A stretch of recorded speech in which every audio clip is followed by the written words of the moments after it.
Krishna Hare Krishna Krishna Krishna Hare Hare Hare Rama Rama Rama Hare नमस्कार, radio मानव रचना 107.8 पर मैं हूं सरिता आपके साथ और शुरू हो चुका है कार्यक्रम आत्मदर्शन। श्रोताओं, जैसा कि आप सब जानते हैं, इस कार्यक्रम में हम बहुत सारे ऐसे आध्यात्मिक प्रसंगों के बारे में, कथाओं के बारे में आपको बताते हैं जिनसे इस कलयुग में आपको जीवन जीने की प्रेरणा मिलती है। और इस कार्यक्रम में पिछले कई समय से हम बात कर रहे हैं महाभारत के बारे में और बहुत सारा ज्ञान हमारे साथ बांटने के लिए हमेशा की तरह स्टूडियो में मौजूद हैं रागलेखा दासी जी, चरणासी युगाचार्य श्रीमद भक्ति वेदांत नारायण गोस्वामी जी की शिष्या रागलेखा दासी जी। आपका स्वागत है हमारे स्टूडियो में। हरे कृष्ण जी। रागलेखा दासी जी, पिछले एपिसोड में हम बात कर रहे थे, महाभारत के युद्ध का वर्णन आप कर रही थी कि किस तरह से भीष्म पितामह जो शैया पर लेटे हैं और उनको जब प्यास लगी तो किस तरह अर्जुन ने जो है वहां पर बाण चलाकर दिव्य रस उत्पन्न किया और कर्ण को उनके सूर्यपुत्र होने के बारे में भी भीष्म पितामह ने बताया। ये सब हम जान रहे थे आपसे। अब आगे बढ़ते हैं इस कथा में और आगे जानते हैं आगे इस युद्ध में क्या हुआ। जी। भीष्म जी के मृत्यु का समाचार पाकर राजा धृतराष्ट्र एकदम चिंता और शोक में डूब गए। उनकी सारी शांति नष्ट हो गई। दिन रात उन्हें दुखी का विचार रहने लगा। इतने में ही उनके पास विशुद्ध हृदय संजय आया। वह कौरवों की छावनी से राठी में हस्तिनापुर पहुंचा था। उससे भीष्म की मृत्यु का विवरण सुनकर राजा धृतराष्ट्र को बड़ा ही खेद हुआ। वे आतुर होकर रोने लगे। संजय ने कहा, उनका निधन होने पे कौरव और पांडव दोनों ही अलग अलग विचार करने लगे। उन्होंने शास्त्र धर्म की निंदा करते हुए महात्मा भीष्म जी को प्रणाम किया और फिर उनकी रक्षा का प्रबंध कर आपस में ही उन्हीं की चर्चा करने लगे। तदनंतर पितामह की आज्ञा होने पर उनके प्रदक्षिणा करके वे फिर आपस में युद्ध करने के लिए कमर कसकर चल दिए। थोड़ी देर में तुरई और भेड़ियों की ध्वनि के साथ आपके पुत्रों की और पांडवों की सेनाओं की युद्ध के लिए निकल पड़ी। भीष्म जी को खोकर सबको बड़ा शोक हुआ। उनके न रहने से कौरवों की सेना भी अनाथ सी हो गई। इस प्रकार कोई आपत्ति आ पड़ने पर अपने बंधु की याद आने लगती है। उसी प्रकार अब कौरव वीरों का ध्यान कर्ण की ओर गया, क्योंकि भीष्म जी के समान गुणवान और समस्त शस्त्रधारियों में श्रेष्ठ और अग्नि के समान तेजस्वी था। कर्ण 2 रथियों के बराबर था, किंतु भीष्म जी ने बलवान और पराक्रमी रथियों की गणना करते समय उसे अर्धरथी ठहराया था। पिछले 10 दिन तक जब तक भीष्म पितामह ने युद्ध किया, महायशस्वी कर्ण ने संग्राम भूमि पर पैर नहीं रखा। अब सत्य प्रतिज्ञ भीष्म जी के धराशायी होने पर आपके पुत्रों ने कर्ण को याद किया और वे अब तुम्हारे लड़ने का समय आ गया है, ऐसा कहकर कर्ण पुकारने लगे। कर्ण कहने लगे, भीष्म जी के शांत हो जाने से मुझे सब वीरों का अंत हुआ सा दिखाई देता है। ऐसा कहकर महाप्रतापी भीष्म जी के निधन और कौरवों की पराजय का विचार करके कर्ण को बड़ा ही खेद हुआ। वे आंखों में आंसू भरकर लंबे लंबे सांस लेने लगे। कर्ण के वचन सुनकर आपके पुत्र और सैनिक लोगों में आपस में शोक प्रकट करने लगे और अत्यंत आतुर होकर आंखों से आंसू बहाते हुए ठाड़ मार के रोने लगे। सब रथियों में श्रेष्ठ कर्ण ने अन्य महारथियों का उत्साह बढ़ाते हुए कहा, भीष्म जी के गिर जाने से कोई सेनापति न रहने के कारण कौरवों की सेना बहुत घबराई हुई है। संजय कहता है, राजा ने इस प्रकार से कर्ण युद्ध की सामग्री में भरे हुए ध्वजा पताकाओं से सुशोभित एक सुंदर रथ पर चढ़कर विजय प्राप्त करने के लिए चले। सबसे पहले शैया पे पड़े हुए अत्यधिक तेजस्वी महात्मा भीष्म जी के पास पहुंचे। उन्हें देखकर कर्ण व्याकुल हो उठा, भीष्म जी को प्रणाम किया। फिर नेत्रों में जल भरकर लड़खड़ाती जुबान में कहा, भरत श्रेष्ठ, मैं कर्ण हूँ। आप अपनी पवित्र दृष्टि से मेरी ओर निहारिए और अपने मंगलमय शब्दों से मुझे अनुग्रहित कीजिए। पितामह ने प्रसन्न होकर देश और काल के अनुसार कहा, कर्ण, तुम शत्रुओं का मान मर्दन करने वाले हो और मित्रों का आनंद बढ़ाने वाले हो। भगवान विष्णु जैसे देवताओं के आश्रय है, उसी प्रकार तुम कौरव के आधार बने। देखो, जैसे दुर्योधन सभी कौरवों का कर्ण आधार है, उसी प्रकार तुम भी उन्हें पूरा आश्रय देना। मैं तुम्हें आशीर्वाद देता हूँ कि तुम शत्रुओं के साथ संग्राम करो, युद्ध में कौरव के पथ प्रदर्शक बनो और दुर्योधन की जय प्राप्त कराओ। दुर्योधन की तरह तुम भी मेरे पौत्र के समान ही हो। धर्मतः जैसा मैं उसका हितैषी हूँ, वैसा ही तुम्हारा भी हूँ। विष्णु जी की बात सुनकर कर्ण ने उनके चरणों में प्रणाम किया और वे सेना की ओर चला गया और उसे उत्साहित किया। कर्ण को जब सेना के आगे आता देखकर दुर्योधन आदि सब कौरवों को भी बड़ा हर्ष हुआ। वे ताल ठोककर उछल कर सिंह नाच करते करते तरह तरह के धनुषों की टंकार करके कर्ण का स्वागत करने लगे। दुर्योधन ने कहा, कर्ण, अब तुम हमारी सेना के रक्षक हो, इसलिए मैं इसे सनात समझता हूँ। तुम इस बात का निर्णय करो कि क्या करने से हमारा हित हो सकता है। नायक के बिना तो सेना एक मुहूर्त भर भी नहीं ठहर सकती। जिस प्रकार बिना मल्ला के नौका, बिना सारथी के रथ इधर उधर चलने लगते हैं, उसी प्रकार बिना सेनापति की सेना बेकाबू हो जाती है। इसलिए मेरे पक्ष के सभी वीरों पर दृष्टि डालकर तुम ये निश्चय करो कि भीष्म जी के बाद कौन उपयुक्त सेनापति होगा। इस पद के लिए तुम जिसे कहोगे उसी को हम सहर्ष अपना सेनापति बनाएंगे। कर्ण ने कहा, मेरे विचार से समस्त शस्त्रधारियों में श्रेष्ठ आचार्य द्रोण को ही सेनापति करना उचित है, क्योंकि वे सब योद्धाओं के आचार्य गुरु हैं और वयोवृद्ध भी हैं। वे साक्षात शुक्राचार्य और बृहस्पति के समान है। इंद्र जिस प्रकार देवताओं की रक्षा करते हैं, उसी प्रकार आप हमारी रक्षा कीजिए। हम आपके नेतृत्व में शत्रुओं पर विजय प्राप्त करना चाहते हैं, अतः आप हमारे सेनापति बनने की कृपा करें। द्रोण जी ने कहा, मैं पांडवों के साथ संग्राम करूंगा, किंतु मैं द्रुपद पुत्र दुष्टुम्न का वध किसी प्रकार नहीं कर सकूंगा, क्योंकि उसकी उत्पत्ति मेरे वध के लिए हुई है। इस प्रकार आचार्य की अनुमति मिलने पर आपके पुत्र दुर्योधन ने उन्हें विधि पूर्वक सेनापति के पद पर अभिषिक्त किया। इसके बाद बाजों के घोष, शंखों की ध्वनि से सब लोगों ने हर्ष प्रकट किया और शस्त्री वाचन, सूत मागधों ने स्तुति गान, ब्राह्मणों ने जय जयकार से आचार्य का सम्मान किया। द्रोण के सेनापति होने से सब लोग यही समझने लगे कि अब हमने पांडवों को जीत लिया। आज कर्ण को देखकर किसी को भीष्म जी का अभाव भी नहीं खलता था। सबके मुंह पर यही बात थी। आज कर्ण को सामने देखकर पांडव लोग रण क्षेत्र में नहीं ठहर सकेंगे। अजी कर्ण को तो देवताओं के सहित स्वयं इंद्र भी नहीं जीत सकते हैं। कर्ण और अर्जुन दोनों ही एक दूसरे पर विजय पाने के लिए उतावले हो रहे थे। दोनों ही एक दूसरे के प्राणों के ग्राहक थे, इसलिए दोनों ही एक दूसरे पर टकटकी लगाए हुए थे।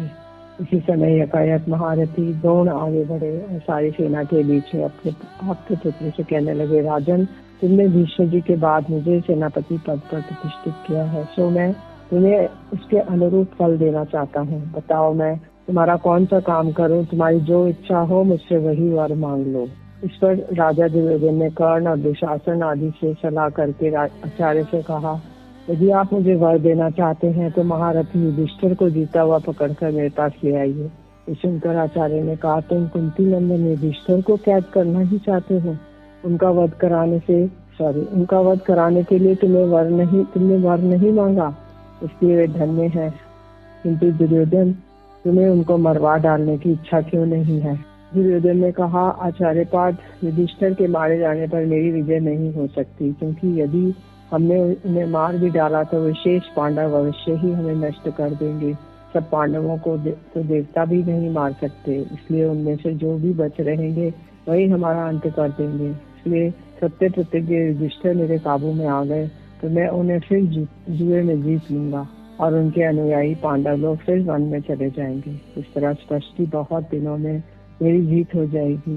इसी से मैं धर्मराज का वध किसी भी अवस्था में नहीं करना चाहता। यदि वीर अर्जुन ने युधिष्ठिर की रक्षा ना की तो तुम युधिष्ठिर को अपने काबू में आया हुआ ही समझो। अर्जुन के ऊपर आक्रमण करने का साहस ना तो इंद्र के सहित देवता असुर भी नहीं कर सकते। इसमें संदेह नहीं, वे मेरा शिष्य है और उसने मुझसे ही अस्त्र विद्या सीखी है। मेरे बाद वह इंद्र और रुद्र से भी अस्त्र प्राप्त कर चुका है और तुम्हारे ऊपर उसका कोप भी है, इसलिए उसकी उपस्थिति में मैं ये काम नहीं कर सकूंगा। अतः जैसे बने वैसे ही तुम उसे युद्ध क्षेत्र से दूर ले जाना। बस अर्जुन के जाने से तो धर्मराज तुम्हारे हाथ में ही है। दुर्योधन ये जानता था कि द्रोणाचार्य पांडवों पर प्रेम रखते हैं, इसलिए उनकी प्रतिज्ञा को स्थायी बनाने के लिए उसने वह बात सेना के सामने पड़ावों में घोषित कर दी। सैनिकों ने जब ये सुना कि आचार्य ने राजा युधिष्ठिर को कैद करने की प्रतिज्ञा की है, वे सिंहनाद करते हुए ताल ठोकने लगे। अपने विश्वास पात्र गुप्तचरों से द्रोण की इस प्रतिज्ञा का समाचार पाके धर्मराज युधिष्ठिर ने सब भाइयों को और दूसरे राजाओं को भी बुलाया और उन्होंने कहा, तुम मेरे पास रहकर ही युद्ध करो, जिससे द्रोण के द्वारा दुर्योधन की इच्छा पूरी ना हो सके। अर्जुन ने कहा, राजन, जिस प्रकार मैं आचार्य का वध नहीं करना चाहता, इसी प्रकार आपसे दूर रहने की भी मेरी इच्छा नहीं है। ऐसा करने में भले ही मुझे युद्ध स्थल से अपने प्राणों से हाथ धोने पड़े, भले ही नक्षत्र सहित आकाश गिर पड़े, पृथ्वी के टुकड़े टुकड़े हो जाए, तथापि मेरे जीवित रहते स्वयं इंद्र की सहायता पाकर भी आचार्य आपको कैद नहीं कर सकते। इसलिए जब तक मेरे शरीर में प्राण है तब तक आप द्रोण से तनिक भी न डरे। मैं दावे के साथ कहता हूँ कि ये मेरी प्रतिज्ञा टल नहीं सकती। जहाँ तक मुझे स्मरण है मैंने कभी झूठ नहीं बोला, कभी पराजय प्राप्त नहीं की और कभी कोई प्रतिज्ञा करके इसे तोड़ा ही है। दोनों सेनाएं धीरे धीरे आगे बढ़कर आपस में युद्ध करने लगी।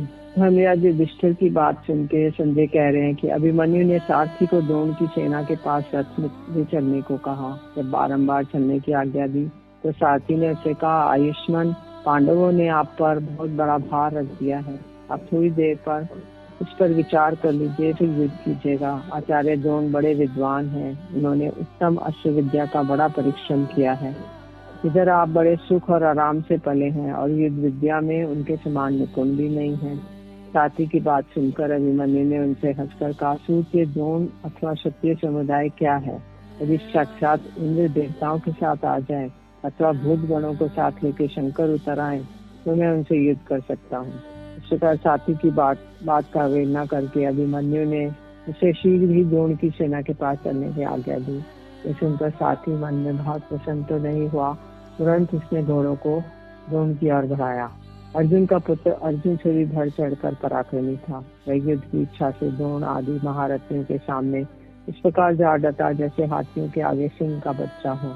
अभिमन्यु अभिव्यूह की और 20 कदम बढ़ा था। कौरव योद्धा उसके ऊपर प्रहार करने लगे। उस भयंकर युद्ध में द्रोण के देखते देखते व्यूह भेद कर अभिमन्यु उसके भीतर घुस गया। वहां जाने पर उसके ऊपर बहुत से योद्धा टूट पड़े, परंतु वीर अभिमन्यु अस्त्र चलाने में फुर्तीला था और जो जो वीर उसके सामने आए सबको मर्म भेदी बाणों से मारने लगा। मरे हुए वीरों की लाशें उसके टुकड़ों से वहां की भूमि ढक गई। अमित तेजस्वी अभिमन्यु के द्वारा अपनी सेना को इस प्रकार तितर बितर होते देख दुर्योधन अत्यंत क्रोध में भरा हुआ उसके सामने आया। द्रोणाचार्य की आज्ञा से बहुत से योद्धा वहां पहुंचे और दुर्योधन को चारों ओर से घेर कर उसकी रक्षा करने लगे। जैसे मोह का ग्रास छिन जाए उसी का दुर्योधन का निकल जाना अभिमन्यु से नहीं सहा गया। उसने बड़ी भारी बाण वर्षा करके घोड़े और साथियों सहित उन सभी महारथियों को मार भगाया और सिंह के समान गर्जना की। इस समय अभिमन्यु और कौरव योद्धा एक दूसरे पर लगातार प्रहार कर रहे थे। कोई भी युद्ध से विमुख नहीं होता था। इन बड़े बड़े धनुर्धारियों के बाणों से जब अभिमन्यु बहुत घायल हो गया तो उसने कवच और शरीर को छेद डालने वाली एक तीखा बाण कर्ण के ऊपर चलाया। यह बाण कर्ण के कवच छेद कर बड़े वेग से उसके शरीर में घुसा, उसे भी वेद कर पृथ्वी में समा गया। उस दूसरे प्रहार से कर्ण को बड़ी व्यथा हुई और वे व्याकुल होकर रणभूमि में कांप उठा। धृतराष्ट्र पूछ रहे संजय से, जयद्रथ ने ऐसा कौन सा महान तप किया था जिससे पांडवों को रोकने में समर्थ हो सका? संजय ने कहा, जयद्रथ ने वन में द्रौपदी का अपहरण किया था। उस समय भीमसेन से उसे परास्त होना पड़ा। इस अपमान से दुखी होकर उसने भगवान शंकर की आराधना करते हुए बड़ी कठोर तपस्या की। भक्त वत्सल भगवान ने उस पर दया की, स्वप्न में दर्शन देकर कहा, जयद्रथ मैं तुम पर प्रसन्न हूँ, इच्छा अनुसार वर मांग लो। उसने प्रणाम करके कहा, मैं चाहता हूँ अकेले ही समस्त पांडवों को युद्ध में जीत लूं। भगवान ने कहा, सौम्य तुम अर्जुन को छोड़कर शेष 4 पांडवों को युद्ध में जीत सकोगे। अच्छा ऐसा ही हो। ये कहते कहते उसकी नींद टूट गई और उस वरदान से दिव्यास्त्र के बल से जयद्रथ ने अकेले होने पर भी पांडव सेना को आगे नहीं बढ़ने दिया। जी। कर्ण ने द्रोणाचार्य से कहा, अभिमन्यु पहले से ही हम सबको कुचल रहा है, अब इसके वध का कोई उपाय हमें शीघ्र बताइए। तब महाधनुर्धर द्रोण ने सब लोगों से कहा, इस पांडु नंदन की फुर्ती तो देखो, बाणों को चढ़ाते और छोटे समय इस रथ मार्ग में केवल इसका मंडाता धनुष्य ही दिखाई देता है। ये स्वयं कहाँ है इसका पता नहीं चलता। सुभद्रा नंदन अपने बाणों से मुझे शत विशत कर रहा है, मेरे प्राण मूर्छित हो रहे हैं, तो भी इसका पराक्रम देखकर मुझे हर्ष ही होता है। अपने हाथों की फुर्ती के कारण ये समस्त दिशाओं में बाणों की वर्षा कर रहा है।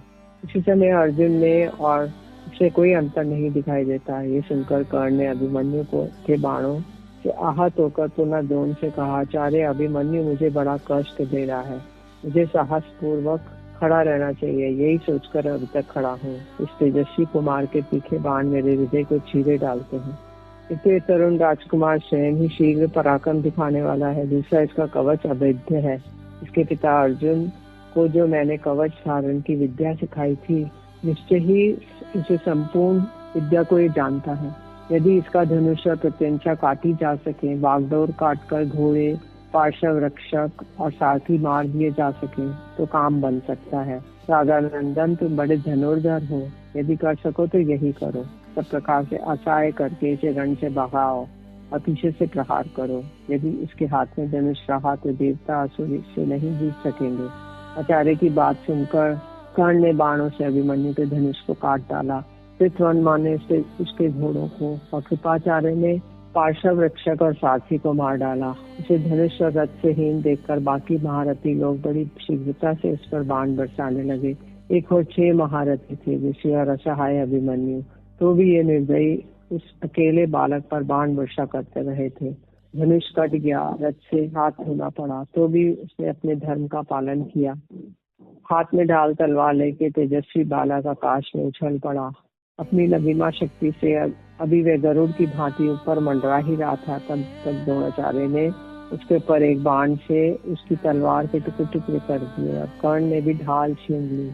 अब उसके हाथ में तलवार भी न रही, सारे अंगों में बाण धसे हुए थे। इसी दशा में वे आकाश में उतरा और क्रोधपूर्वक चक्र हाथ में लेकर द्रोणाचार्य पर झपटा। उस समय वह चक्रधारी भगवान विष्णु के समान शोभायमान होता था। उसे देखकर राजा लोग डर गए और सबने मिलकर उसके चक्र के टुकड़े टुकड़े कर दिए। दुशासन कुमार ने रथ और घोड़ों को गदा से चूर्ण कर डाला। इससे दुशासन के पुत्रों को बड़ा क्रोध हुआ। वह भी गदा उठाकर अभिमन्यु की ओर दौड़ा। फिर तो एक दूसरे को मारने की इच्छा से परस्पर प्रहार होने लगा। दोनों और गदा के अग्रभाग की चोट पड़ी और दोनों साथ ही पृथ्वी पर गिर पड़े। दुशासन कुमार पहले उठा और अभिमन्यु अभी उठ ही रहा था कि उसने उसके मस्तक पर गदा मारी। उसके प्रचंड आघात से बेचारा अभिमन्यु पुनः बेहोश होकर गिर पड़ा। इस प्रकार इस एक बालक को बहुत लोगों ने मिलकर मारा। आकाश से टूटकर गिरे हुए चंद्रमा की भांति इस शूरवीर को रणभूमि में गिरा देखकर अंतरिक्ष में खड़े हुए प्राणी भी हाहाकार करने लगे। सबने एक स्वर से कहा, द्रोण और कर्ण जैसे 6 प्रधान महारथियों ने मिलकर इस अकेले बालक का वध किया है। इसे हम लोग धर्म नहीं मानते। चंद्रमा और सूर्य तुल्य कांतिमान अभिमन्यु को इस प्रकार पड़ा देखकर आपकी योद्धाओं को बड़ा हर्ष हुआ और पांडवों के हृदय में बड़ी भारी पीड़ा हुई। राजन, अभिमन्यु अभी बालक था, युवावस्था में उसका पदार्पण भी नहीं हुआ था। इस वीर के मरते ही युधिष्ठिर के देखते देखते संपूर्ण पांडव सेना भाग चली। ये देखकर युधिष्ठिर ने अपने वीरों से कहा, वीरों, युद्ध में मृत्यु का अवसर आने पर भी अभिमन्यु ने पीठ नहीं दिखाई। तुम भी उसी की भांति धीरता धरो, डरो मत। हम लोग निश्चय ही शत्रु पर विजय पाएंगे। अभिमन्यु श्री कृष्ण और अर्जुन के समान पराक्रमी था। 10,000 राजकुमारों और महारथी कौशल्य को ही मारकर मरा है। इसमें तनिक भी संदेह नहीं कि वह पुण्यवानों के अक्षय लोक में गया है, अतः ये शोक करने योग्य नहीं है। जी श्रोताओं, बहुत ही मार्मिक प्रसंग हम जान रहे हैं, इस युद्ध का वर्णन जान रहे हैं। और अभिमन्यु जो एक ऐसा महारथी है जो पुनः बार बार गिरने के बाद भी उठकर सामना कर रहा था और बहुत सारे महारथियों ने उसे घेर लिया, लेकिन अभिमन्यु की वीरता का, उसकी तेजस्व का जो वर्णन इसमें किया गया है वो बहुत ही खूबसूरत है। तो दोस्तों आगे और भी है, इनका थोड़ा वर्णन जानेंगे, लेकिन अभी समय हो चुका है आप लोगों से इजाजत लेने का। तो आज के लिए बस इतना ही। रागलिका दासी जी, आपका बहुत बहुत शुक्रिया हमारे स्टूडियो में आने के लिए। हरे कृष्ण। जी तो श्रोताओं, आज के कार्यक्रम से हमें दीजिए इजाजत और आप सुनते रहिए रेडियो मानव रचना 107.8 पर आने वाले अन्य कार्यक्रम।